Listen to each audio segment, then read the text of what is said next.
दोस्तों welcome to Chahal academy. 15 जुलाई 2023 सभी important current affairs जो यूपीएससी दा हिंदू में से पूछ सकता है, आइए उसका डिटेल्ड एनालिसिस स्टार्ट करते हैं और एक एक न्यूज़ को बारीकी से देखते हैं कैसे यूपीएससी क्वेश्चन पूछ सकता है। 360 डिग्री एनालिसिस करने का ट्राई करते हैं।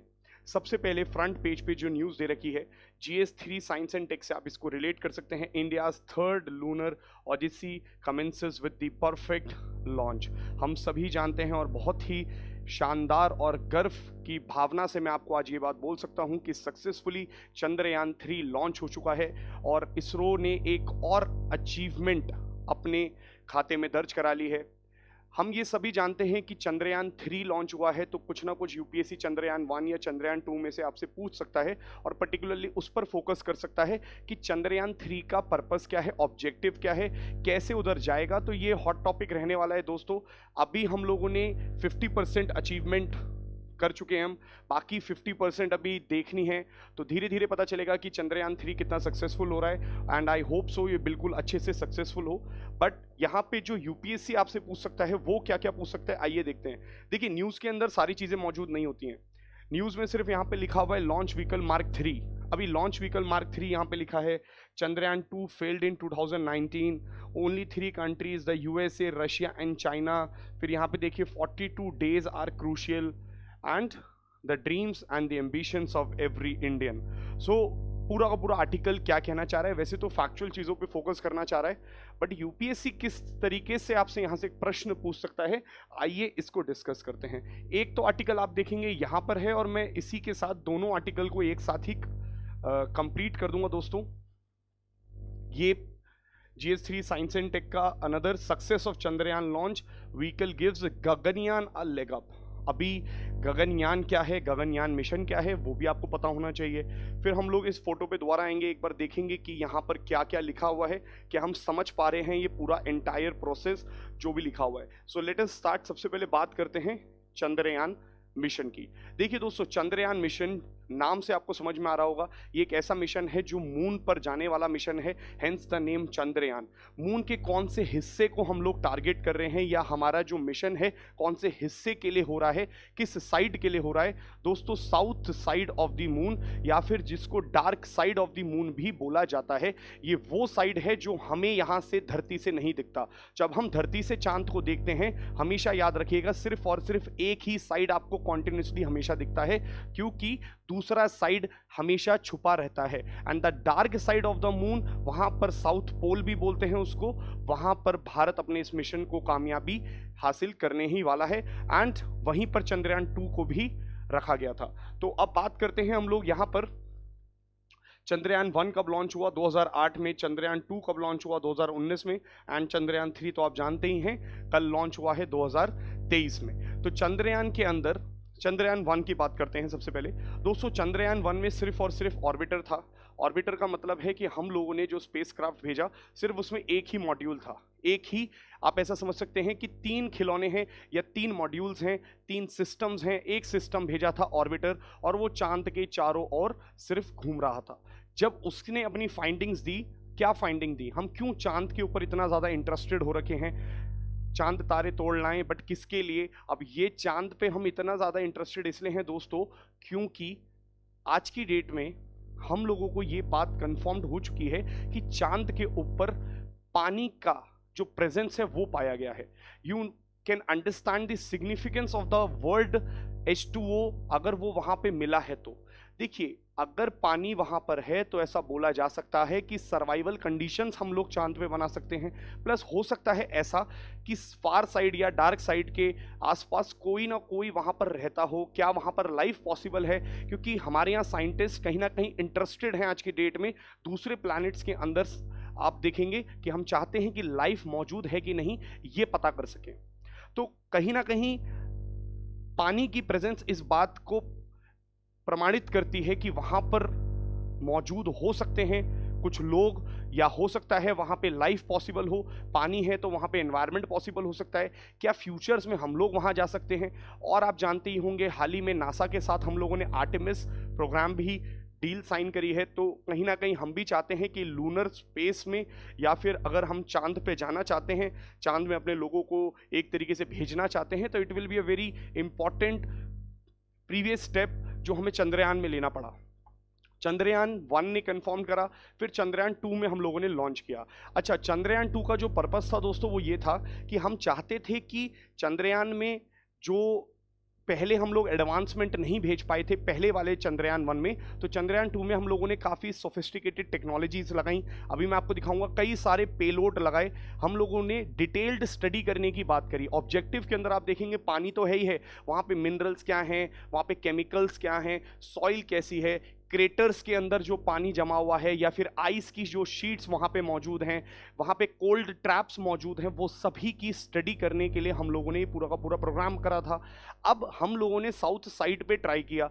दोस्तों आप देखेंगे कि रशिया ने, यूएसए ने, दोनों ने सॉफ्ट लैंडिंग तो कर चुके हैं, बट कहाँ पर करी है? इक्वेटर के पास। इक्वेटर में कोई प्रॉब्लम नहीं होती है, वहाँ पे इजीली आप अपने जो लैंडर है उसको उतरवा सकते हैं।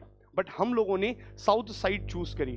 साउथ साइड पे भारत दूसरा देश बनता और विश्व का चौथा देश बनता जो सॉफ्ट लैंडिंग अचीव कर सकता। अभी सॉफ्ट लैंडिंग क्या है दोस्तों? क्योंकि बार बार बोला जाता है चंद्रयान 2 फेल हो गया। मेरे ख्याल से चंद्रयान 2 फेल नहीं हुआ दोस्तों, क्योंकि 50% जो अचीवमेंट थी चंद्रयान 2 ने वो तो करी। हाँ, 50% जो बात का था वो फेल हो गया। तो आप ऐसा समझ सकते हैं कि एक मॉड्यूल में एक तो ऑर्बिटर है और उसी ऑर्बिटर के साथ एक लैंडर रखा गया जिसको विक्रम बोला गया। तो दोस्तों आप इस तरीके से समझ सकते हैं, ये पूरा का पूरा ऑर्बिटर घूमता है। अभी ये मून के आसपास ऑर्बिटर घूम रहा है। जैसे ही ऑर्बिटर अपनी लोकेशन पे आ जाएगा, मतलब क्या लोकेशन पे आ जाएगा? 100 बाय 100 किलोमीटर, मींस इतनी नीचे आ जाएगा या इस रेंज में आ जाएगा, तब वहां से एक लैंडर उतरेगा। अभी लैंडर उतरेगा तो वो पूरा का पूरा सॉफ्ट लैंडिंग करने की कोशिश करेगा। अभी सॉफ्ट लैंडिंग का मतलब क्या है दोस्तों? जिस जगह, जिस एनवायरनमेंट में हम उतारना चाहते हैं, क्या वो इजीली आराम से उतर सकता है? देखो दोस्तों, आपने देखा होगा हवाई जहाज है, हवाई जहाज एक बारी में उड़ रहा है और एकदम से नीचे आ रहा है। जब वो अपने आप को लैंड कराने की कोशिश कर रहा है, दो चीजें हो सकती हैं, या तो हवाई जहाज लैंड तो दोनों केस में होगा, बट एक होगा हार्ड लैंडिंग। हार्ड लैंडिंग मतलब उतरा, टायर टूट गए कहीं ना विंग्स पे, या लोगों को चोट लग गई, या विमान ही क्रैश हो गया, एक तो वो भी लैंडिंग है। एक लैंडिंग है कि आराम से सारी विंड वेलोसिटी को देखते हुए, वहाँ के टेम्परेचर को देखते हुए, स्पीड को देखते हुए और आराम से रनवे पे उतर जाए। इसी तरीके से हम लोग भी सॉफ्ट लैंडिंग करवाना चाह रहे थे। कहाँ पर? चांद पर। तो चांद पर जब हम लोग ये सॉफ्ट लैंडिंग का प्रोसीजर कर रहे थे, आधे टाइम तक तो हमारा जो लैंडर था जिसका नाम हम लोग विक्रम बोलते हैं, तो विक्रम 50% डिसेंट कर चुका था और आराम से चल रहा था, नीचे उतर ही रहा था। बट एकदम से कुछ टेक्निकल ग्लिच या सॉफ्टवेयर ग्लिच हुआ, जिसकी वजह से वो एकदम से गायब हो गया, हमारी ट्रेजेक्ट्री से बाहर हो गया और उसने सॉफ्ट लैंड की जगह हार्ड लैंड किया। कहाँ पे? चांद के ऊपर। और वो एक बहुत ही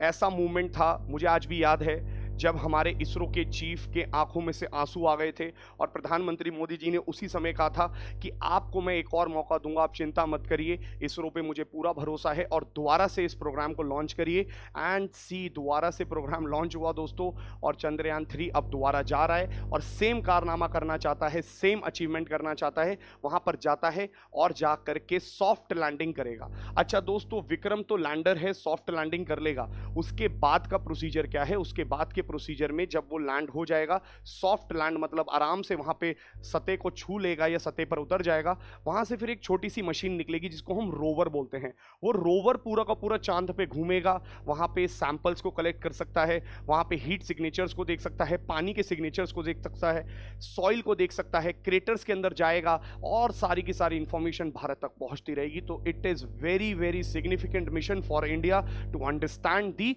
प्लैनेट्स। तो अगर हम लोग बोलते हैं, जैसे मून को हम लोग प्लैनेट बोलते हैं दोस्तों, ऑब्वियसली अब वहां पर हम लोग चाहते हैं, कहीं ना कहीं वी वांट कि मून की जो स्टडी है, जो ज्योग्राफी है, जो जियोफिजिकल मैकेनिज्म है, वो चीज़ें हम समझ पाएं ताकि आगे फ्यूचर में कुछ मिशंस कर पाएं।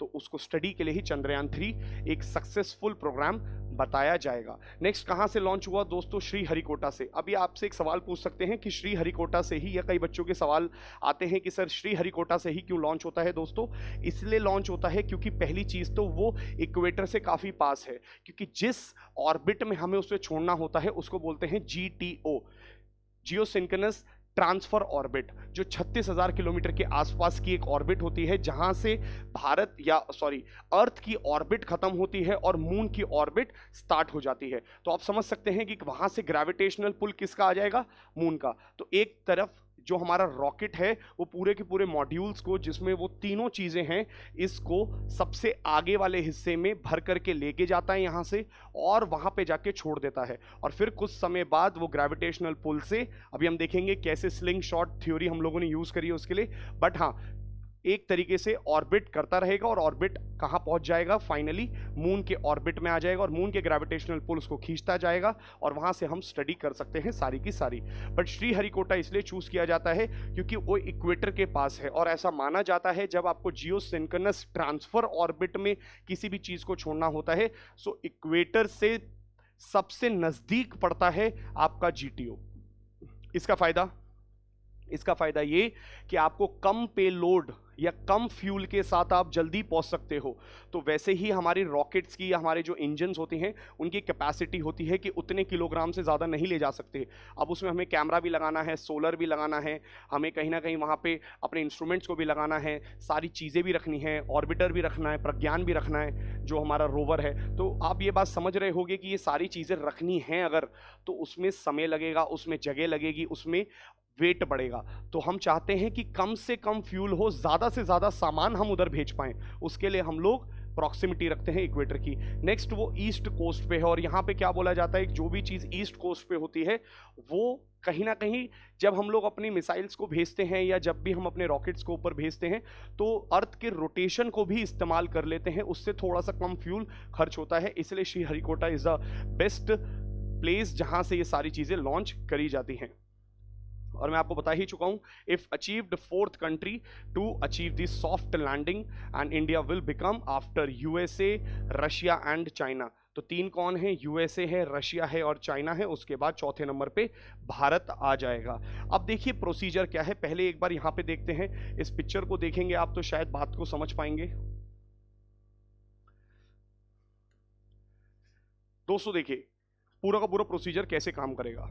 सबसे पहले तो आपको पता है ये अपलिफ्टमेंट होगा और वो आकर के ऑर्बिट में छोड़ देगा। अच्छा, आप लोगों ने कभी भी स्लिंग देखा है? चलो मैं आपको एक चीज बताता हूं।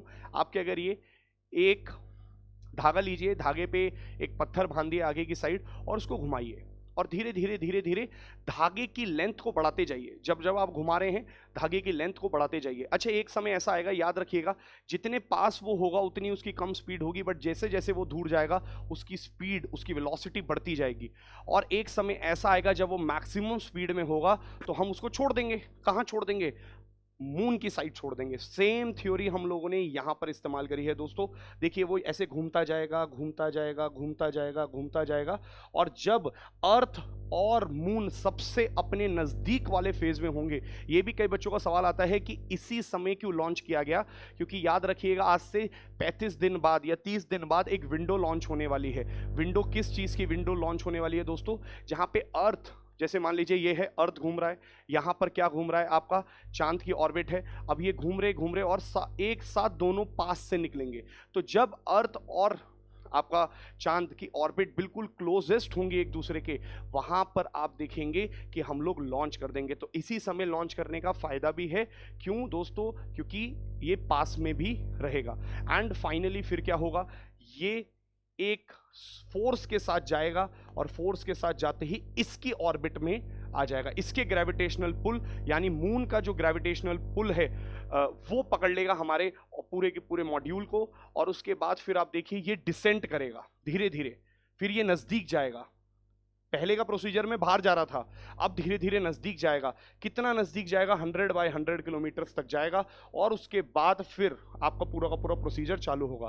तो कई लोग कह रहे हैं क्या कल ही हो जाएगा? नहीं दोस्तों, इसमें कम से कम 35 से 40 दिन लगेंगे। आप मान के चलिए अराउंड 42-45 डेज का प्रोसीजर है पूरा का पूरा।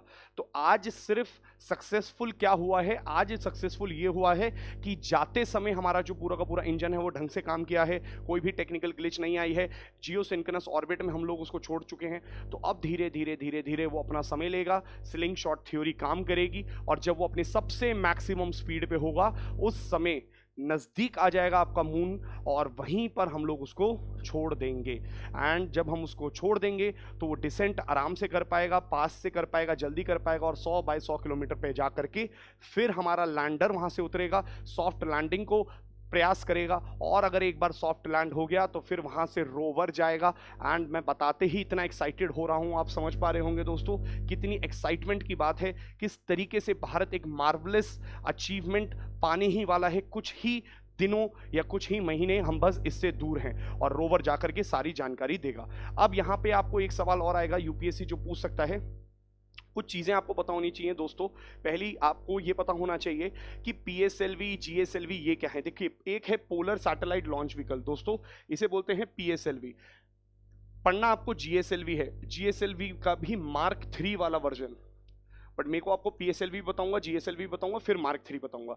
देखिए पीएसएलवी क्या है, ये है स्पेसिफिकेशंस जो आपको पता होनी चाहिए। जैसे फॉर एग्जांपल यूपीएससी आपसे पूछ सकता है क्या पीएसएलवी 4 स्टेज है या 3 स्टेज है, तो आपको पता होना चाहिए कि 4 स्टेज लॉन्च व्हीकल है, इसके अंदर 4 स्टेजेस होती हैं। अब देखिए एक बात और याद रखिएगा, ये वाला जो एरिया होता है यहां पर मॉड्यूल्स लगे होते हैं पूरा का पूरा, एंड फाइनली ये जो होता है ये एक्चुअल आपका स्पेसक्राफ्ट कह सकते हैं आप इसको, सैटेलाइट्स, या जहां पर एक्चुअल इनकैप्सुलेटेड एरिया जो होता है वो ये होता है, अंत में ये जाता है। बाकी तो सिर्फ उसको छोड़ने के लिए पूरा का पूरा लॉन्च व्हीकल बनाया गया है, क्योंकि सामान को छोड़ने के लिए भी आपको लॉन्च चाहिए, व्हीकल चाहिए। अच्छा, अब आप देखिए 4 स्टेज का मतलब क्या है यहां पे, देखिए 4 स्टेज मतलब अपर मोस्ट स्टेज, सबसे ऊपर वाली, मान लीजिए ये है आपका पीएसएलवी का लॉन्च व्हीकल, ये है 4 स्टेज 1 2 3 4। सबसे ऊपर वाली जो स्टेज होती है उसमें क्या है, लिक्विड इंजन, मतलब यहां पे लिक्विड है। फिर आप देखिए 3rd स्टेज में क्या होगा, यहां पे सॉलिड रॉकेट मोटर है, मतलब ये है सॉलिड, फिर यहां पे लिक्विड, फिर यहां पे सॉलिड। अब आप बोलें सॉलिड लिक्विड ये ऐसा क्यों रखा जाता है, ताकि हमें थर्स्ट मिल सके, जगह जगह पे हमें थर्स्ट चाहिए होता है। जब हमें अर्थ के एटमॉस्फेयर से आगे निकलना होता है तो ज़्यादा थर्स्ट चाहिए होता है, क्योंकि प्रेशर बहुत ज़्यादा होता है उसमें, तो कई बार ज़्यादा थर्स्ट के लिए आप लिक्विड इंजन का इस्तेमाल करते हैं या फिर सॉलिड प्रोपेलेंट्स का इस्तेमाल करते हैं। और उससे भी बेहतर होता है क्या, आपका क्रायोजेनिक। अभी हम बात करेंगे क्रायोजेनिक क्या है, बट आप ये एक बार देख लीजिए 2nd एंड 1st स्टेज। फिर पेलोड कितना ले जा सकता है, देखिए कितना ले जा सकता है, it is also been use to launch various satellites into geosynchronous and geostationary orbits, but हाँ पेलोड फिर कम हो जाएगा। तो कितना ले जा सकता है, 1750 किलो या फिर 1400 किलो करीबन करीबन ये लेकर के जा सकता है यहाँ से। और लिफ्ट ऑफ मास मान यानी कि 320 टन, 320 टन का सामान लेके जा सकता है। फर्स्ट फ्लाइट इसकी कब आई थी, 1993। दूसरी बात जो यूपीएससी आपसे यहां से पूछ सकता है, वो एक सवाल पूछ सकता है, क्या पीएसएलवी एक सक्सेसफुल लॉन्च व्हीकल है। जी हाँ, पीएसएलवी हमारा बहुत ही सक्सेसफुल लॉन्च व्हीकल रहा है। क्यों सक्सेसफुल लॉन्च व्हीकल रहा है, क्योंकि जो भी आपने मिशन अचीव करे हैं, जैसे चंद्रयान की अगर मैं बात करूं, चंद्रयान की बात करी जाए तो भी पीएसएलवी से हुआ था। मार्स ऑर्बिटर मिशन जो हम लोगों ने मॉम मिशन किया था, मंगलयान, वो भी इसी से किया था। तो पीएसएलवी को, हाँ अगर हमें भारी सैटेलाइट्स या भारी कोई चीज़ें भेजनी होती हैं तो हम लोगों को जीएसएलवी टेक्नोलॉजी का इस्तेमाल करना है। और पीएसएलवी अगर आप लेते हैं और भारी सैटेलाइट्स भेजना चाहते हैं तो बहुत ज़्यादा एरिया कवर नहीं कर पाएगा, मतलब बहुत दूर तक नहीं जा पाएगा, जियोसिंक्रोनस तक नहीं जा पाएगा, बट लो अर्थ ऑर्बिट यानी कि बिल्कुल 300 किलोमीटर के एरिया के आसपास तो छोड़ ही देगा। तो आप ये बात याद रखिएगा, डिपेंड करता है कि लॉन्च व्हीकल का क्या थर्स्ट आएगा, उसमें क्या सामान लगा है, कितना भारी पेलोड वो उठा के ले जा सकता है और कहाँ तक ले जा सकता है। क्योंकि चंद्रयान 3 में हमें भारी सामान ले जाना था, इसलिए हमने पीएसएलवी को नहीं बल्कि जीएसएलवी को चूज किया। अभी देखिए जीएसएलवी क्या है, अब देखिए आप देखो सबसे पहले लिफ्ट ऑफ मास बढ़ गया, वहां पे अगर 300 टन है तो यहाँ पे 420 टन हो गया। और first flight with indigenous cryo stage. अब देखो यहाँ पर एक्चुअल में क्या होता है, जो सबसे ऊपर की स्टेज होती है ना, मान लीजिए ये है पूरी की पूरी मिसाइल, इसकी सबसे ऊपर की स्टेज ये है 3rd, ऊपर वाली सबसे अंत में, ये स्टेज में क्रायोजेनिक होता है। क्रायोजेनिक मतलब हाइड्रोजन होती है at a very very -253 degree Celsius के आसपास, जहां पे वो एकदम लिक्विड हो जाता है, लिक्विड हाइड्रोजन उसको भरा जाता है। क्योंकि लिक्विड हाइड्रोजन का थर्स्ट बहुत ज़्यादा आता है, जैसे ही वो ऑक्सीजन के साथ रिएक्ट करता है एकदम से आपकी एनर्जी देता है। सो इसको हम इस्तेमाल करते हैं यहाँ पे। अब एक बार देखो पेलोड कितना ले जा सकता है दोस्तों, पेलोड भी ज़्यादा ले जा सकता होगा, ऑब्वियसली बढ़ गया पेलोड, वहाँ पे था अगर 1750 किलो तो यहाँ पे हो गया 2250 kilo. Next payload to low earth orbit, low earth orbit में देखो 6000 किलो तक की सैटेलाइट्स या रिमोट सेंसिंग के लिए, वेदर फोरकास्टिंग के लिए, कम्युनिकेशन सैटेलाइट्स, किसी भी चीज़ की सैटेलाइट्स या कोई भी चीज़ हम ले जा सकते हैं।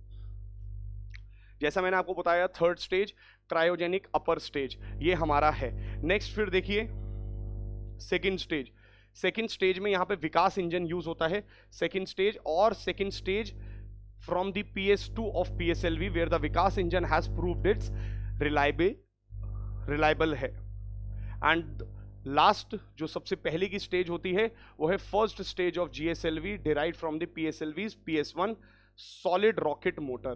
तो देखो यहाँ पे GSLV में, सिर्फ GSLV में, ध्यान से सुनिएगा दोस्तों, GSLV Mark 3 नहीं है, सिर्फ GSLV है।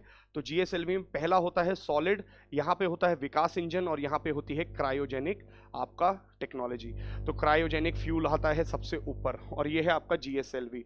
बट GSLV का भी एकदम एडवांस रूप जिसको हम लोग बाहुबली के नाम से जानते हैं, GSLV Mark 3 दोस्तों, GSLV Mark 3 को बोला जाता है बाहुबली। तो ये देखिए बाहुबली, और बाहुबली के बारे में पढ़ लेते हैं एक बार। दिस इज GSLV Mark 3, और इसी को बोलते हैं launch vehicle Mark 3 LVM3, Jio synchronous satellite launch vehicle. The full form इसका आप देख सकते हैं, लिफ्ट ऑफ मास ही कितना है 640 टन। ये है भारत की अचीवमेंट GSLV, तभी इसको बाहुबली बोलते हैं। देखो कितना किलो लेके जा सकता है, कहां तक, जिस ऑर्बिट में मैं भी आपको बता रहा था, geosynchronous transfer orbit 4000 kg, 8000 kg low earth orbit में लेके जा सकता है। अब देखिए यहां पे क्या है, सबसे ऊपर वाली स्टेज तो आप जानते ही हैं क्रायोजेनिक है। क्रायोजेनिक के बाद आता है सॉलिड रॉकेट बूस्टर्स S200। देखिए सॉलिड रॉकेट बूस्टर्स S200 बोलते हैं इसे। And core stage liquid stage L110 liquid stage. अब मैं आपको बताता हूं एक्चुअल में ये Mark 3 काम कैसे करता है। देखिए इसका जो ये वाला कोर स्टेज है, इस कोर स्टेज में क्या लगा है, लिक्विड फ्यूल यहां पे यूज किया जाता है दोस्तों। अब मैं आपसे बोलता हूं ये है ऊपर वाली स्टेज, यहां पे क्या यूज किया जाता है, क्रायोजेनिक। बट हमने तो बोला है कि ये लॉन्च व्हीकल Mark 3 है, Mark 3 क्या है इस पे।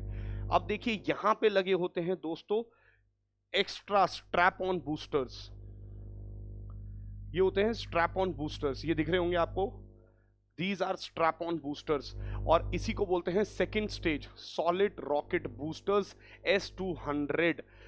ये है हमारे यहाँ का व्हीकल Mark 3। तो आप देख रहे हैं, अगर मैं आपको एक बार थोड़ी सी इमेज छोटी करके दिखाता हूं, ये जो पूरा दिख रहा है आपको एक, और ये है दो सॉलिड रॉकेट बूस्टर्स S200।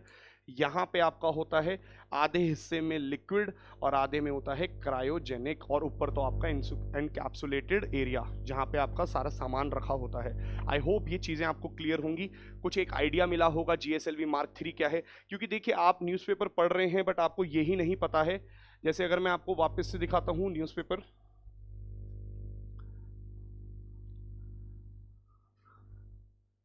अब आप कोई भी चीज पढ़िए, 100 kilometre circular lunar orbit, lunar transfer trajectory क्या है, इंजेक्शन ऑर्बिट क्या है, देखो रोवर क्या है, रोवर का मिशन में कितनी लाइफ है, एक लूनर डे की लाइफ है, मतलब भारत के हिसाब से 14 दिन की लाइफ है। फिर चंद्रयान 3 स्पेसक्राफ्ट में क्या क्या रखा है, फिर आप देख सकते हो, ये ही मैं आपको बता रहा था, क्रायोजेनिक यहाँ लगा है, यहाँ पे लिक्विड लगा है, और यहाँ पे 2 बूस्टर्स लगे हैं। फिर आप ये भी पढ़ सकते हो कि पूरा का पूरा प्रोपल्शन मॉड्यूल में क्या क्या रखा है। तो ये सारी चीजें जब आप पढ़ लेंगे तब आपको चीजें समझ में आ जाएंगी। अब फाइनली वापस से हम पहली वाली न्यूज़ पे ही आते हैं, फ्रंट वाली पे। देखिए यहाँ पे लॉन्च व्हीकल Mark 3 लिखा है। अब आपको समझ में आएगा एक्चुअली लॉन्च व्हीकल Mark 3 क्या है। ये न्यूज़ पढ़िए, far only 3 countries USA, Russia and China have successfully achieved. तो कहीं ना कहीं बैकग्राउंड पता होना चाहिए, तभी करंट अफेयर्स समझ में आता है। There is nothing as current affairs, it is only static in news, static चीजें ही जब न्यूज में आ जाती हैं और उसी के पीछे का यूपीएससी स्टैटिक पोर्शन पूछ लेता है, हमें लगता है कि करंट अफेयर्स में से तो आया ही नहीं कुछ, ऐसा नहीं होता है। अब जो आपसे फाइनल चीज पूछी जा सकती है वो ये है कि चंद्रयान 2 की कुछ फाइंडिंग्स बताओ। प्रेजेंस ऑफ वाटर मॉलिक्यूल घोषित किया था चंद्रयान 1 ने भी, चंद्रयान 2 ने भी।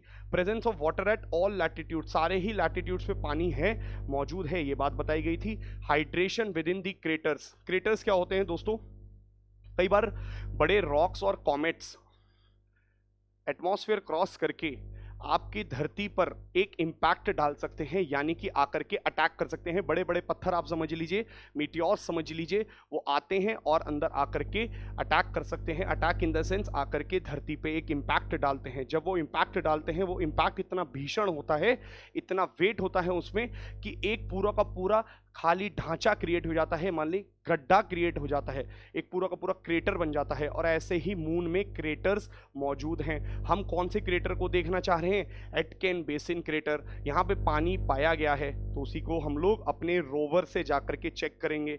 और अगर कुछ एक्स्ट्रा इंफॉर्मेशन यूपीएससी आपसे पूछ ले, क्या भारत में ऐसे क्रेटर्स मौजूद हैं, जी हाँ, लोनार क्रिएटर है महाराष्ट्र में मौजूद है, ढाला क्रिएटर आपका मध्य प्रदेश में है, और रामगढ़ क्रेटर आपका राजस्थान में है।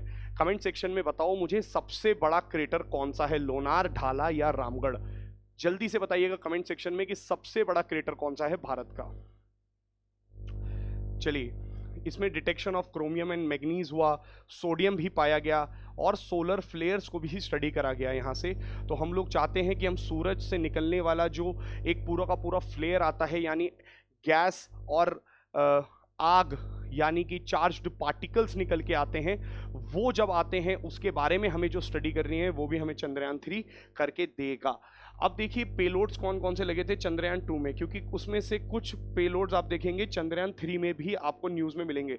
आने वाली न्यूज़ में दोबारा मैं आपको ये याद दिलाऊंगा कि चंद्रयान 3 के जो पेलोड्स हैं कहीं ना कहीं न्यूज़ में रहेंगे, वो चंद्रयान 2 से ही इंस्पायर्ड है। देखिए, जैसे चंद्रयान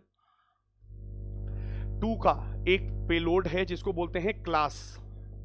अभी क्लास क्या है, Chandrayaan 2 large area soft X-ray spectrometer, किसके लिए, एलिमेंटल कॉम्पोजिशन चेक करना कि भाई कितनी चीज़ों से बना है, क्या चीज़ों से बना है। हमें भारत का तो पता है, अर्थ का तो पता है कि अगर ज्योग्राफी खोलो आप, जियोमॉर्फोलॉजी, तो वो हमें पता है, उसकी भी पता करनी है। फिर solar X-ray XSM, solar flares को चेक करना चाहता है। फिर एक है dual frequency L band and S band synthetic aperture radar DFSAR। फिर आप देखिए इमेजिंग स्पेक्ट्रोमीटर, इसे बोलते हैं फॉर मैपिंग। हम चाहते हैं कि पूरा का पूरा जो आपका चांद का एरिया है उसको मैप बनाएं, उसका मैप होना चाहिए हमारे पास, जैसे हमारे पास एटलस है ऐसे ही हम मैपिंग भी करना चाहते हैं वहाँ की। फिर चंद्रयान 2 एटमॉस्फेरिक कंपोजिशनल एक्सप्लोर 2, जिसको चेस 2 बोलते हैं, किस चीज़ के लिए है, लूनर के एक्सोस्फेयर को स्टडी करने के लिए। अब आप जानते होंगे जैसे पूरा का पूरा एटमॉस्फेयर है वो डिवाइडेड है लेयर्स में, एक होती है ट्रोपोस्फेयर, फिर स्ट्रैटो, फिर मीजो, फिर थर्मो, और लास्ट की लेयर होती है एक्सोस्फेयर। ऐसे ही चंद्रयान में या चांद की सबसे बाहर की जो सतह है एक्सोस्फेयर, वो हम पता करना चाहते हैं, क्योंकि जब हमें एंटर करना होगा कभी भी आएंगे तो हम बाहर की लेयर से ही अंदर आएंगे, तो वो हमको पहले स्टडी करनी है। रामभा, जैसे रामभा एग्जैक्टली सेम आपका चंद्रयान 3 में भी लगाया गया है। तो आप देखेंगे आने वाले टाइम पे ये टर्म्स आपको मिलेंगी, किस चीज़ के लिए है, इलेक्ट्रॉन्स की डेंसिटी, क्या वेट है, सारी चीज़ें बस यहीं पर यूपीएससी आपसे पूछ सकता है कि रामभा, चेज, ये क्या है। तो आपको पता होना चाहिए कि चंद्रयान 3 में लगाए गए पेलोड्स हैं, यानी कि ये एक तरीके से छोटे छोटे इंस्ट्रूमेंट्स हैं जो चेक करेंगे चंद्रयान 3 में जाकर के सभी चीज़ों को। चलिए दोस्तों, so this is all about your Chandrayaan. इसकी दूसरी न्यूज़ हम कल ही डिस्कस कर चुके हैं, GS2 इंटरनेशनल रिलेशंस में इंडिया फ्रांस सेटअप टू को डेवलप जेट इंजन। और जैसे कि हम लोग कल बात कर रहे थे, परसों भी हम लोगों ने इसी पे बात करी थी कि जो फ्रांस है वेरी सिग्निफिकेंट है, बहुत ही महत्वपूर्ण पार्टनर है भारत के लिए। क्यों है मैं आपको बता चुका हूँ, क्या कॉपरेशन है, क्या इश्यूज हैं। और देखिए कॉपरेशन में अब एक और पॉइंट ऐड कर सकते हैं आप कि aeronautical technologies, advance space sector में हम काम कर रहे हैं, हम लोग जेट इंजन्स बना रहे हैं, हम लोग अर्थ ऑब्जर्वेशन सैटेलाइट्स को फाइनलाइज कर रहे हैं, हम लोग काम कर रहे हैं मॉड्यूलर रिएक्टर्स पे। तो we are now collaborating more, and this is showing, and these are the signs of the best, or the best friendship between India and France. चलिए, GS3 इकोनॉमी से आप इसको रिलेट कर सकते हैं दोस्तों, इस वाले आर्टिकल को।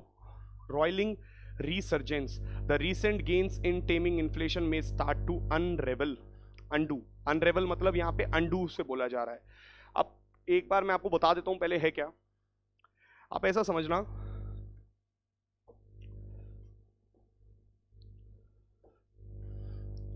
देखिए एक है कोविड से पहले की कंडीशन। अगर मैं बात करता हूं प्री कोविड टाइम पीरियड में, कोविड से पहले क्या होता था। कोविड से पहले मार्केट नॉर्मल केस में चल रही थी, बट जैसे ही लॉकडाउन लगा, जैसे ही कोविड आया, उस समय क्या हुआ, आपका जो मनी सप्लाई है वो किसके बराबर होना चाहिए, हमेशा प्रोडक्टिव या प्रोडक्शन कैपेसिटी के बराबर। इको में आपने पढ़ा होगा, money demand should be equal to money supply. और कितनी मनी सप्लाई मार्केट के अंदर होनी चाहिए, इस बात का कैसे जायजा लगाया जाता है, अंदाजा लगाया जाता है, जितनी आपकी प्रोडक्टिव कैपेसिटी होती है, मतलब देश कितना सामान बना सकता है उतना ही पैसा डाला जाए मार्केट में। बट मैं ये कह रहा हूं कि कोविड टाइम पीरियड में क्या हुआ था, प्रोडक्शन की जो कैपेसिटी थी वो डिक्रीज हो गई थी, मतलब सामान नहीं बन पा रहा था, फैक्ट्रीज पे ताला लग गया था, लोग जा नहीं रहे थे, सब अपने घर पे थे, लेबर जो थी वो माइग्रेट करके अपने घरों तक चली गई थी। तो पूरा का पूरा जो लॉकडाउन वाला सिनेरियो था वो याद करिए।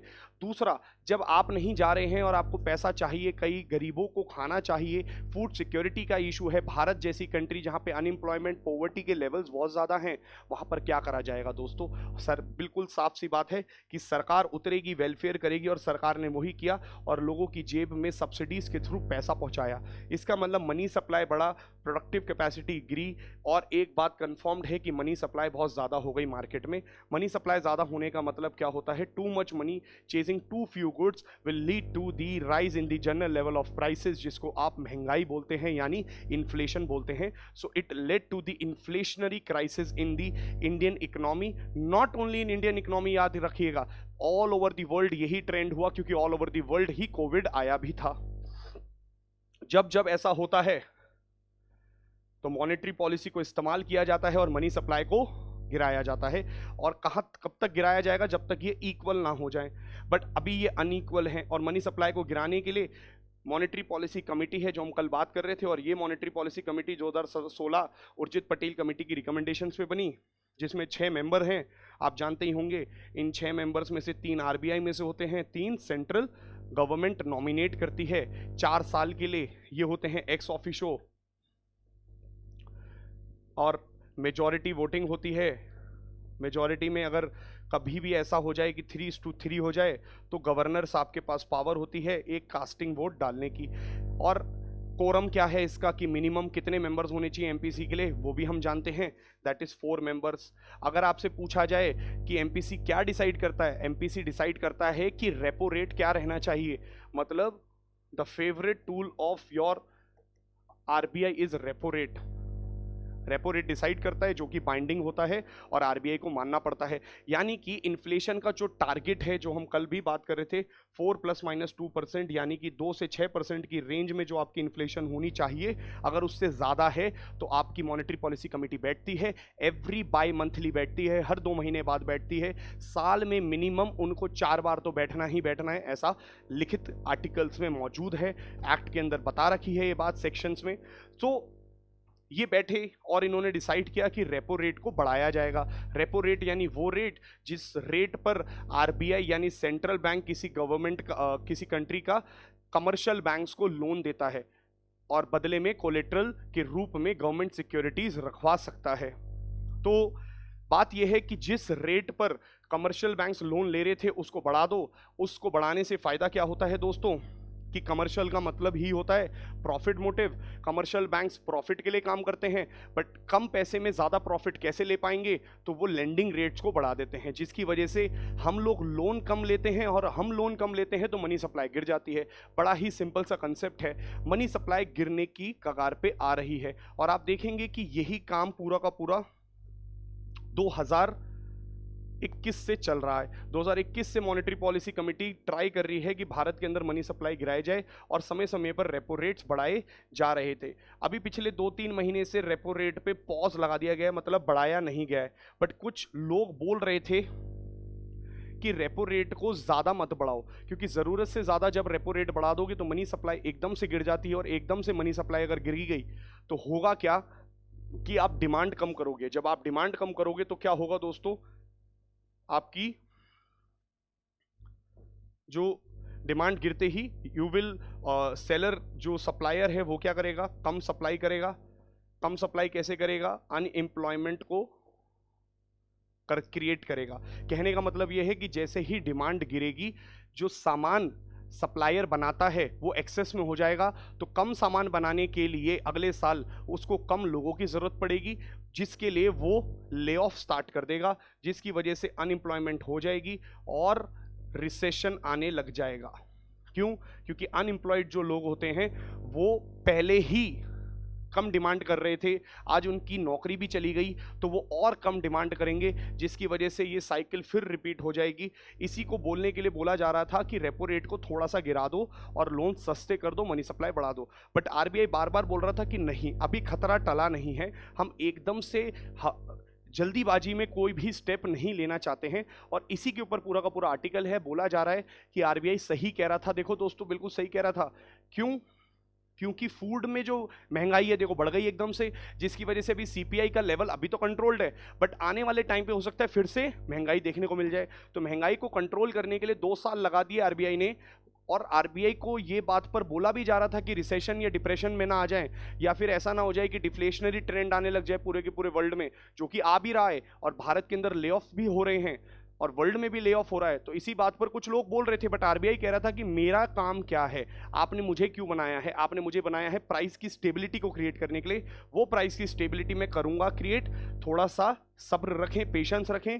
क्यों? क्योंकि अभी प्रॉब्लम दिख रही है। देखो, the latest CPI data showing a resurgence in retail inflation proves exactly why the RBI's monetary authorities have reiterated the need to keep the policy approach firmly tilted towards ensuring price stability। यही पूरा पूरा article का crux मैंने आपको बता दिया है। और यहां पे एक पॉइंट और बोला जा रहा है, कोर इन्फ्लेशन। देखो, 2 इन्फ्लेशन होती है, एक होती है नॉर्मल इन्फ्लेशन जो आप हेडलाइन इन्फ्लेशन देखते हैं, जैसे कि सीपीआई के बेस पे जो न्यूज़पेपर्स में हेडलाइंस के रूप में आती है उसे हम बोलते हैं headline inflation. Headline inflation true figures नहीं बताती हैं। हमें क्या चेक करना होता है, ऐसी इन्फ्लेशन जो एक्चुअल में हमारे यहां से या हमारे घर से हो रही है। देखिए ध्यान से समझिएगा, हेडलाइन इन्फ्लेशन जब भी आप चेक करते हैं तो आप इसमें किस चीज के प्राइसेस का इंपैक्ट इंक्लूड करते हैं या मानते हैं, वो है prices of fuel and food. अब देखो, फूड पर हमारी कोई पहुंच नहीं है, अभी इस साल मानसून ही अच्छा नहीं आया, तो ये प्राकृतिक चीजों पर हमारा हाथ नहीं है।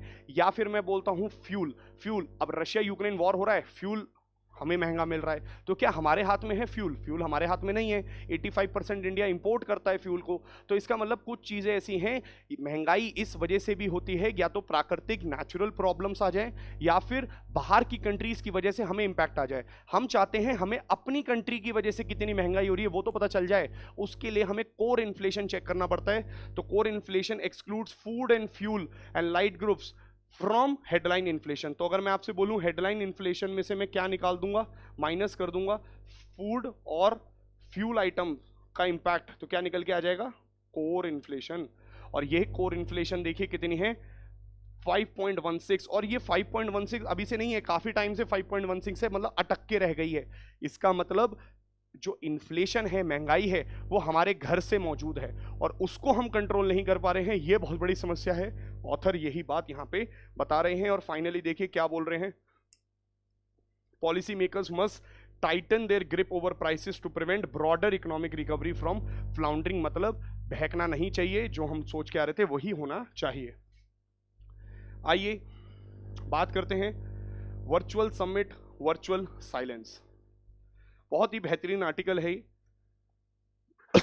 GS2 इंटरनेशनल रिलेशन से आप कर सकते हैं। और देखिए विवेक जी ने लिखा है, ये रिटायर्ड इंडियन फॉरेस्ट सर्विस के ऑफिसर्स रह चुके हैं। अब बात को समझने का प्रयास करते हैं क्या बोला जा रहा है इधर दोस्तों। शंघाई कोऑपरेशन ऑर्गेनाइजेशन, सबसे पहले तो आपको SCO के बारे में कुछ चीजें पता होनी चाहिए। मैं आपको बता देता हूं SCO के रिगार्डिंग कुछ चीजें।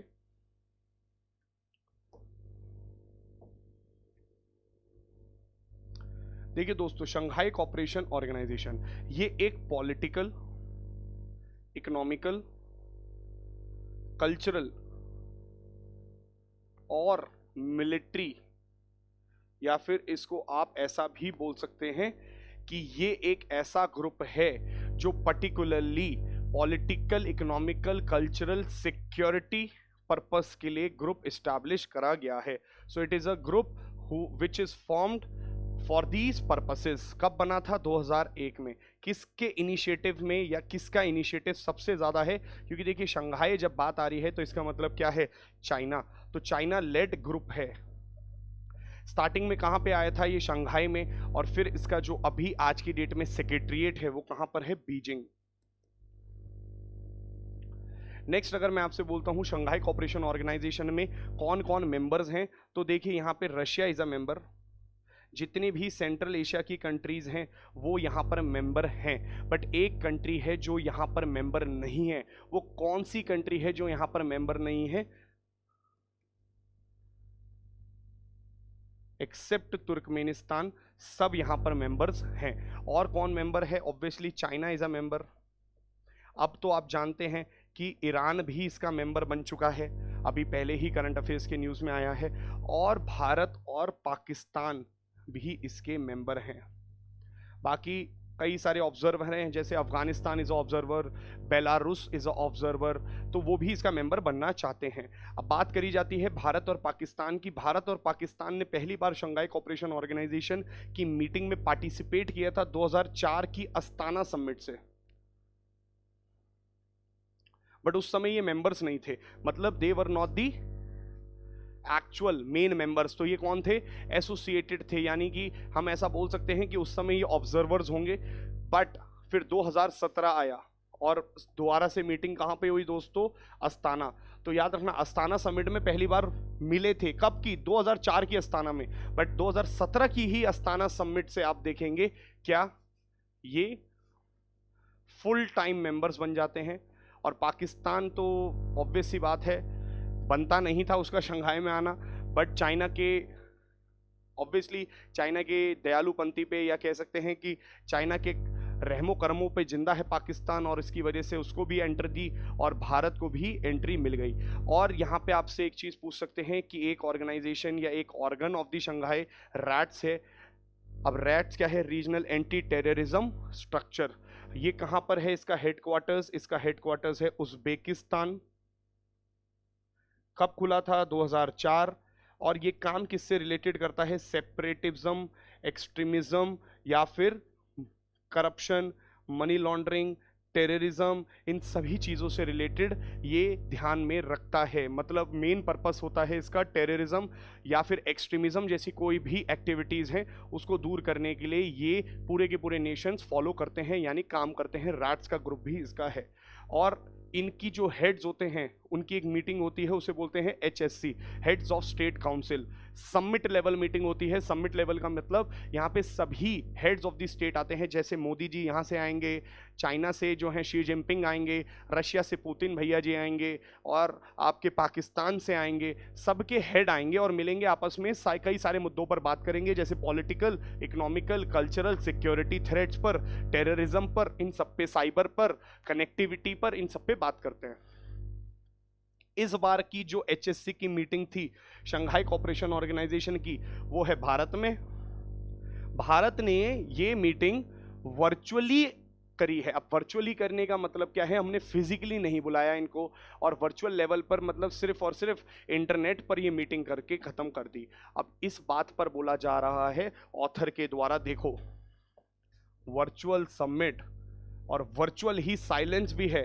साइलेंस क्यों है? क्योंकि देखिए अभी क्या हुआ, at a media briefing on July 4, India के फॉरेन सेक्रेटरी जो हैं विनय क्वातर, वो बोलते हैं कि शंघाई कोऑपरेशन ऑर्गेनाइजेशन की जो समिट वर्चुअली हुई, इसका मतलब ये मत समझेगा कि शंघाई कोऑपरेशन ऑर्गेनाइजेशन में हमारा इंटरेस्ट नहीं है, या फिर भारत इस ऑर्गेनाइजेशन को आगे नहीं बढ़ाना चाहता है, या फिर इस ऑर्गेनाइजेशन के साथ हमें आगे नहीं बढ़ना है, ऐसा कुछ नहीं है।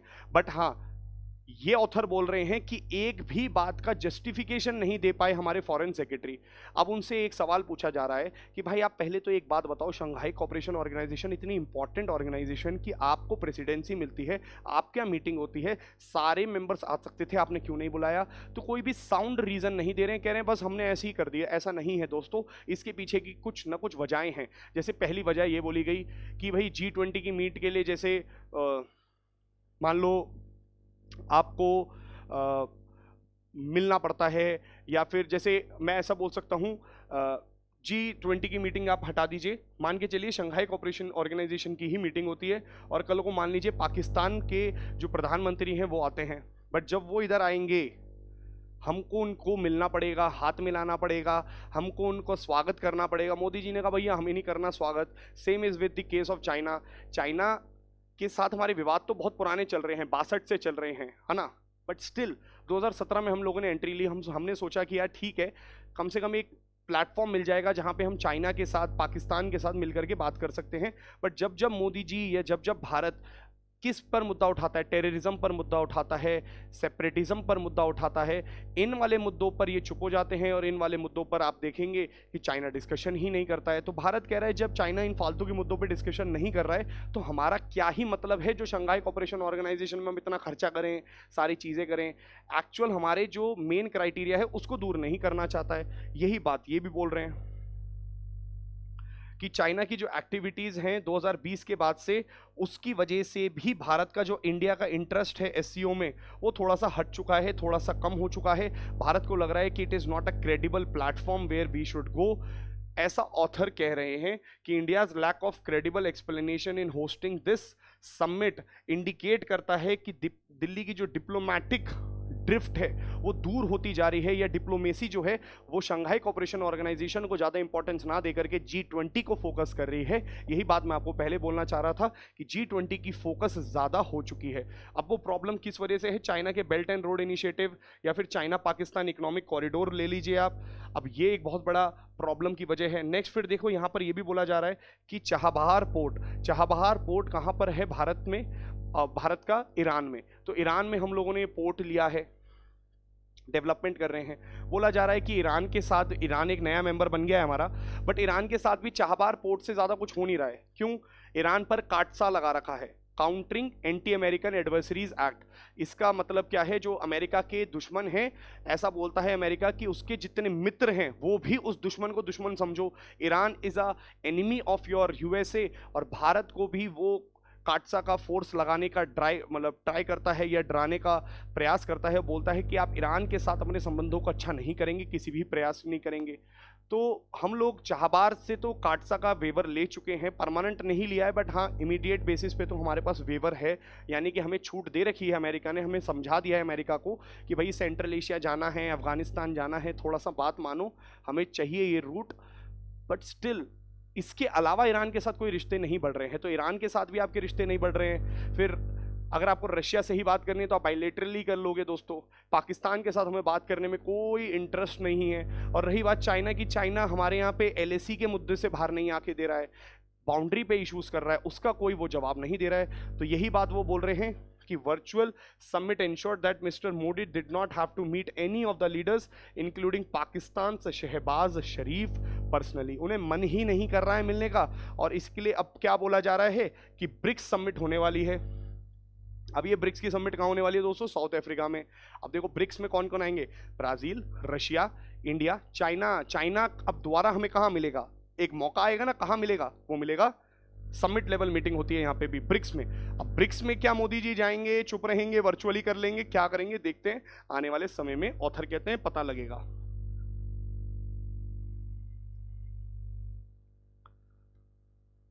चलिए दोस्तों, ये है लास्ट आर्टिकल आज का। GS2 polity, Supreme Court notice to Maharashtra speaker in petition over disqualification proceedings. सबसे पहले तो आपको डिस्क्वालिफिकेशन पता होना चाहिए।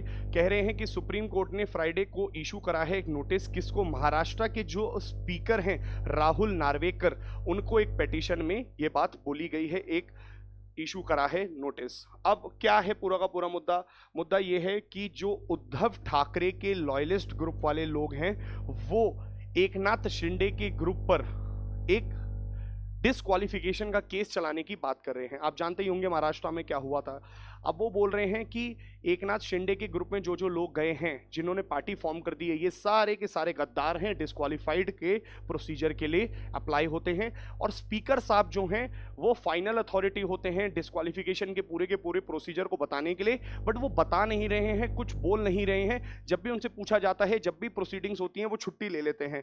तो सुप्रीम कोर्ट को बोला है कि आपने अपना एक जजमेंट बताया था, अगर आपको याद हो सुप्रीम कोर्ट साहब, उन्होंने कहा हाँ जी हमें याद है, आपने कहा था 2020 के जजमेंट में Keshav Meghachandra Singh versus Manipur legislative assembly, जिसमें आपने बोला था कि 10वां जो शेड्यूल है वो नॉर्मली कितने समय में डिसाइड कर देना चाहिए, 3 महीने में, जब से फाइलिंग की डेट हो। तो कह रहे हैं आप ही की बात को देखो नकार रहे हैं, आप प्लीज कुछ करिए। सुप्रीम कोर्ट ने इशू कर दिया महाराष्ट्र के असेंबली स्पीकर को कि भैया इधर आओ जरा, हमें पहले बात बताओ क्यों नहीं कर रहे हो, आप क्यों ऐसा कर रहे हो इनके साथ। तो यही पूरा का पूरा गेम चल रहा है। अब आइए चलिए 10th शेड्यूल और इसके बारे में कुछ जानते हैं।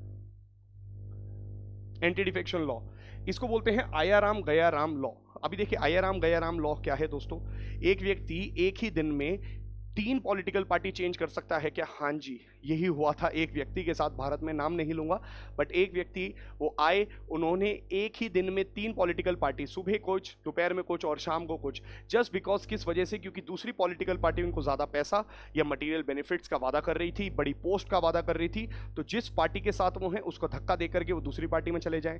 इसी चीज के लिए या इस चीज को रोकने के लिए आप देखेंगे सुप्रीम कोर्ट ने या फिर हमारी सरकार ने बोला कि भैया इसको रोकने के लिए एंटी डिफेक्शन नाम आना चाहिए, डिफेक्ट नहीं करना चाहिए। मतलब आप अगर डिफेक्ट कर रहे हैं, अब डिफेक्शन का मतलब क्या बताया गया है, 10वें शेड्यूल में सब कुछ डिफाइन करा गया है। 52nd constitutional amendment act of 1985 से ये 10वां शेड्यूल ऐड किया गया था और इस 10वें शेड्यूल में डिफाइन करा गया है टू अबैंडन अ पोजीशन और association often to join as the opposing group. Opposing group को क्यों ज्वाइन करते हैं आप? क्योंकि वो आपको लालच देते हैं, बोलते हैं भाई तू ऐसा कर, वहां से तोड़ करके इधर आ जा, मेरी सरकार बना दे, मैं तेरे को फाइनेंस मिनिस्टर बना दूंगा।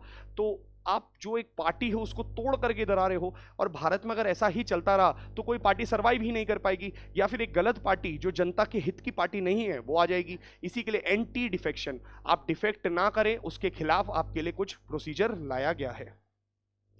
और इसको करने से क्या होता है, जो हॉर्स ट्रेडिंग होती है ना दोस्तों, फालतू की जो नीलामी लगती है वो खत्म होती है।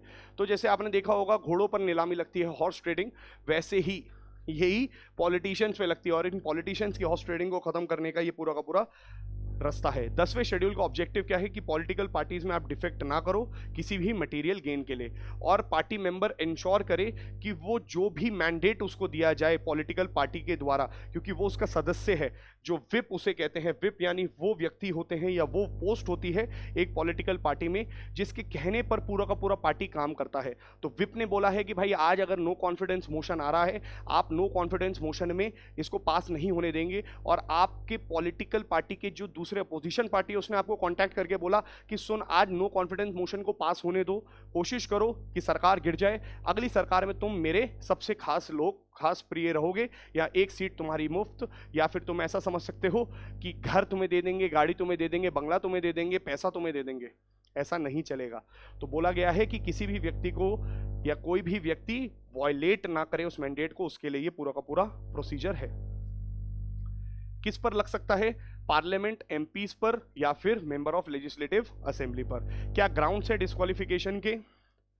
अगर आपने डिसओबे कर दिया पार्टी को, जैसे कि मैंने आपको बताया, डिसओबे करने का मतलब नो कॉन्फिडेंस मोशन आया है, विप ने बोला है कि आपको इसके अगेंस्ट करना है वोट, और आपने उसके फेवर में कर दिया वोट, पार्टी का ही एग्जिस्टेंस पे क्वेश्चन आ जाए, तो अगर आपने डिसओबे कर दिया तो यू आर एलिजिबल, जैसे कि बोला जा रहा है किसके द्वारा, एकनाथ शिंदे के ग्रुप के ऊपर बोला जा रहा है कि उसने क्या करा है, पूरा का पूरा डिसक्वालिफिकेशन के प्रोसीजर में लोग फंसते हैं और स्पीकर साहब उनको नहीं कर रहे हैं। अभी हम देखेंगे स्पीकर का क्या रोल है उसमें।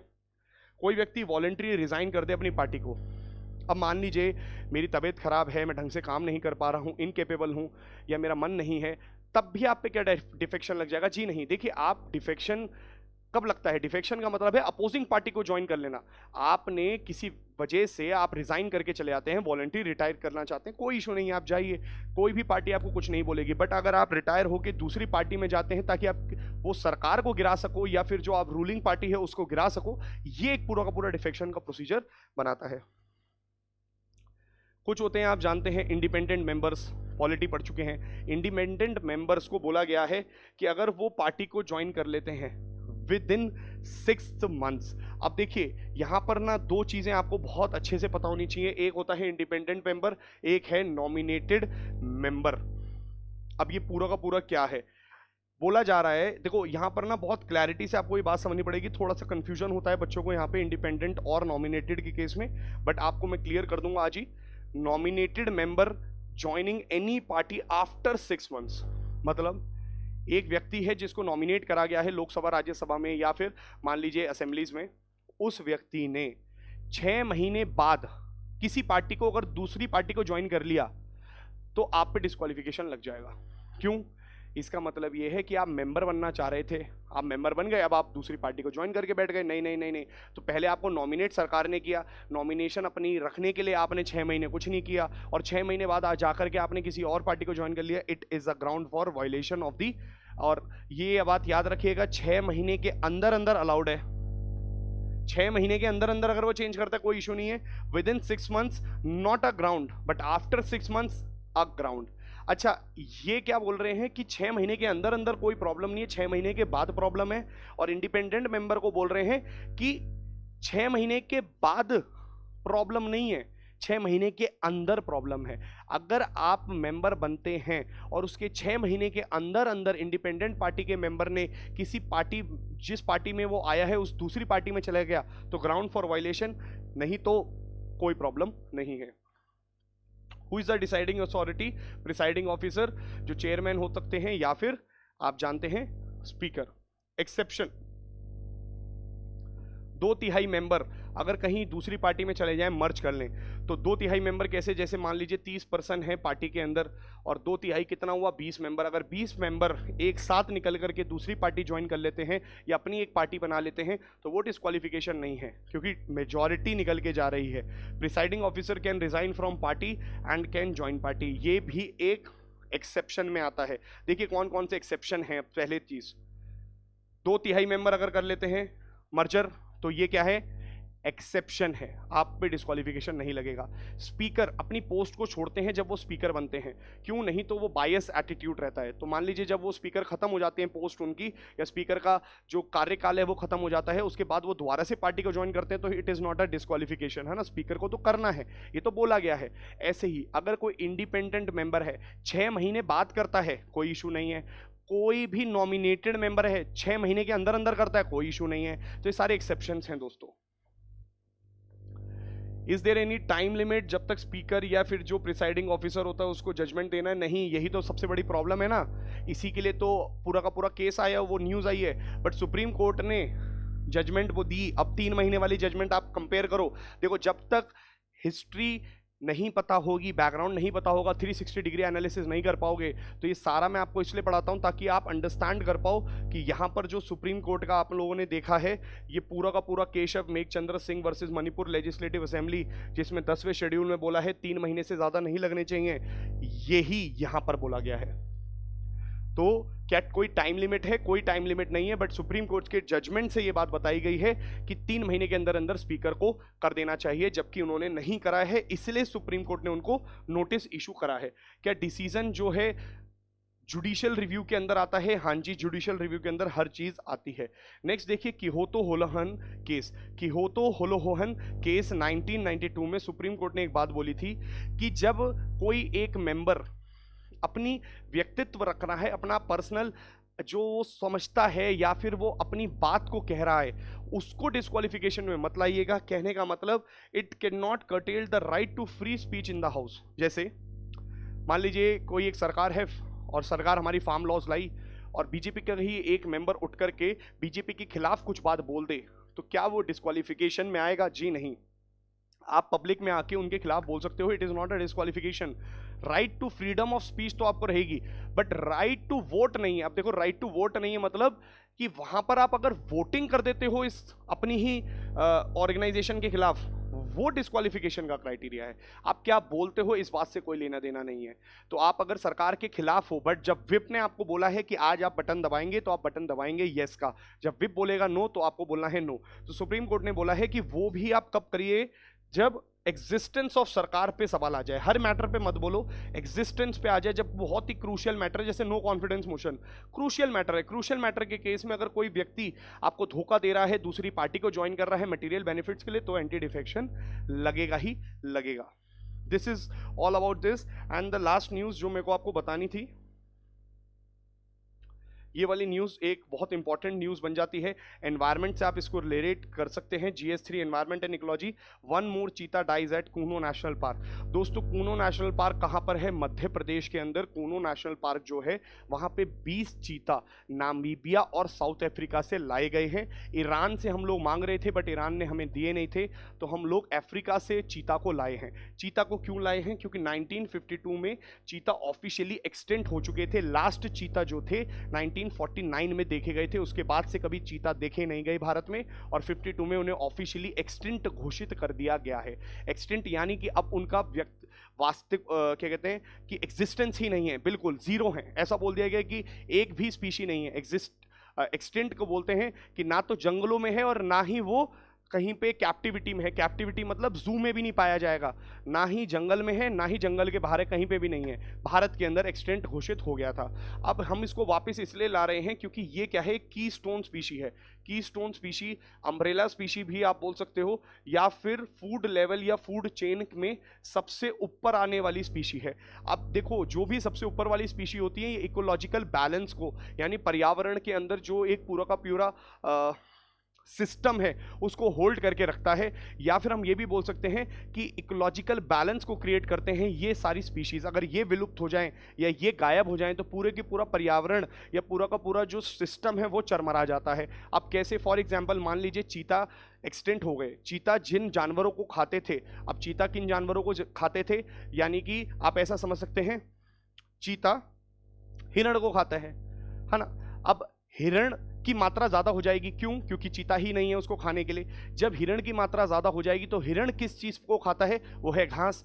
घास की मात्रा कम हो जाएगी दोस्तों, क्योंकि हिरण ज्यादा हो जाएंगे और हिरण घासों को ज्यादा खाएंगे। बट घास ज्यादा खाएंगे अगर वो, उसकी वजह से घासों में रहने वाले जो जानवर हैं वो विलुप्त हो जाएंगे, वो गायब हो जाएंगे, तो इकोसिस्टम डिसबैलेंस हो जाता है। उसी को दूर करने के लिए आप देखेंगे चीता ट्रांसलोकेशन प्रोग्राम चलाया गया, जिसके अंदर 20 चीता को लाया जा रहा है या फिर ले आए हैं और कैप्टिविटी में रखा है, मतलब पिंजड़े में रखा है, देखभाल में रखा है, और धीरे धीरे उनको कूनो नेशनल पार्क में छोड़ा जा रहा है। बोला जा रहा है कि कूनो नेशनल पार्क जो है सबसे इंपॉर्टेंट एरिया है और सबसे आइडियलिस्टिक लोकेशन है किसके लिए? चीता के ट्रांसलोकेशन के लिए, या फिर वापस से इनके सर्वाइवल रेट्स को बढ़ाने के लिए।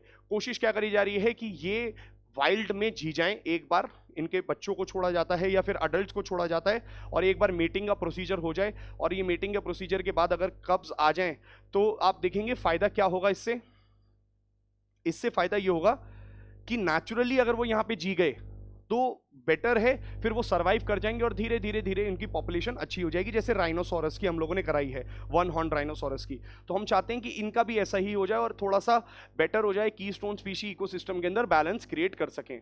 कूनो चूज करा गया, बट बोला जाता है कूनो नेशनल पार्क जो है बहुत ही छोटा नेशनल पार्क है, क्योंकि करीबन 600 स्क्वायर किलोमीटर का है, जबकि एक चीता को ही करीबन कितना चाहिए? 100 स्क्वायर किलोमीटर का area. They are large areas, इनकी लार्ज टेरिटरीज चाहिए होती है, भाग करके अपने शिकार को पकड़ते हैं। बोला जा रहा है कि इतनी चीताओं को रखने की जगह ही नहीं है कूनो नेशनल पार्क में, इसकी वजह से भी शायद मृत्यु हो रही है। बट मृत्यु के कारण अलग अलग हैं, कईयों की किडनी फेल हो रही है, कई अडेप्ट नहीं कर पा रहे हैं। देखो अडेप्टेशन करना है, क्योंकि वो कहाँ पे रहते हैं? वो रहते हैं साउथ अफ्रीका में। साउथ अफ्रीका से अगर आप लेकर के भारत आते हो, यहाँ पे क्लाइमेट, वैसे तो हम लोगों ने वही क्लाइमेट देने की कोशिश करी है जो वहाँ पे है, बट हर स्पीशी अपने आप में अडेप्ट करती है और अडेप्टेशन में टाइम लगता है। आज की डेट में उसको वाइल्ड में आप जब छोड़ रहे हो वो किस तरीके से बिहेव कर रहा है हम वो चेक कर रहे हैं। अब प्रॉब्लम क्या आ रही है कि 5वां चीता भी मर गया है, मतलब वो सरवाइव नहीं कर पा रहे हैं। तो कूनो नेशनल पार्क में बोला जा रहा है कि 20 में से देखो अगर 5 भी सरवाइव कर गए और वो मीटिंग करके बच्चों को दे दिया उन्होंने जन्म, और वो सक्सेसफुल हो गया, तो फिर ये प्रोसीजर आगे बढ़ जाएगा, कोई इशू नहीं है। बट 5 मर चुके हैं, 3 बच्चे मर चुके हैं, तो इसका मतलब कहीं ना कहीं प्रॉब्लम्स आ रही हैं कूनो नेशनल पार्क में। और उसी पे अब देखेंगे आप आर्टिकल्स भी आएंगे। 2 दिन पहले एक अडल्ट और मरा था, आज एक और अडल्ट मर चुका है, 5th अडल्ट डाइड। तो ये पूरा का पूरा प्रोग्राम है। क्यों लाया जा रहा है मैं आपको बता चुका हूँ, कहाँ लाया जा रहा है वो हम देख चुके हैं। तो बात ये हो रही है कि इनका सर्वाइवल कैसे इंश्योर कराया जाए। This is all from my side today and I will see you on Monday again. तो दोस्तों करंट अफेयर्स के साथ रेडी रहिएगा और बताइएगा क्या आपको ये सारे करंट अफेयर्स समझ में आ रहे हैं। I hope you are liking it. Thank you so much.